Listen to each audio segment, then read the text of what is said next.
shanta baasaboor ee ugu xooggan uguna tayada sareeya qaaradda Afrika waxaa la fiiriyaa tayadiisa ama xooggiisa inta dal ee aad ku tegi karto baasaboorkaas fiisa la'aan.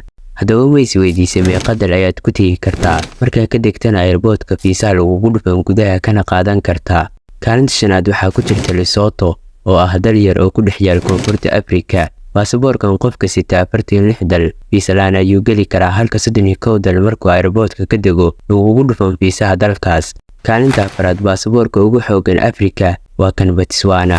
haddii aad wadatid baasaboorkan 49 dal waad ku tegi kartaa fiisa la'aan halka 31 dal aad markii airport ka degto lagugu dhufan fiisaha halka 118 dalna aad fiisaha dalbanayso.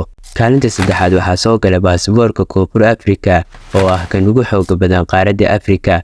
qofka wata baasaboorkan waxa uu tegi karaa fiisa la'aan 63 dal halka 36 dalna laga rabo markii aad airportka ka degto inaad qaadato fiisaha. sidoo kale 99 dal oo kale laga rabo inaad fiisaha dalbato.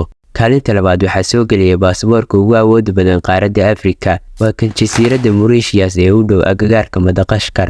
baasaboorkan qofka sita waxa uu tegi karaa fiisa la'aan 100 dal halka 33 dalna laga rabo fiiso markii aad ka degto airportka halka 65 dal ay tahay inaad sii dalbato fiisaha waddankaas. kaalinta koowaad waxaa soo gelaya baasaboorka ugu awood badan qaaradda Afrika waa kan jasiiradda Seychelles ee ku dhex yaala badweynta Hindiya.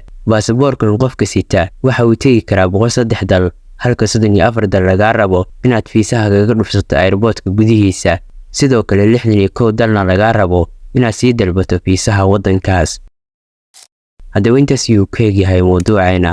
tan iyo muuqaalkiisa xigeenta ku kulmi doono waxaan igaga tegayaa sidaas iyo wasalaamu calaykum waraxmatullaahi tacaala wabarakaatu.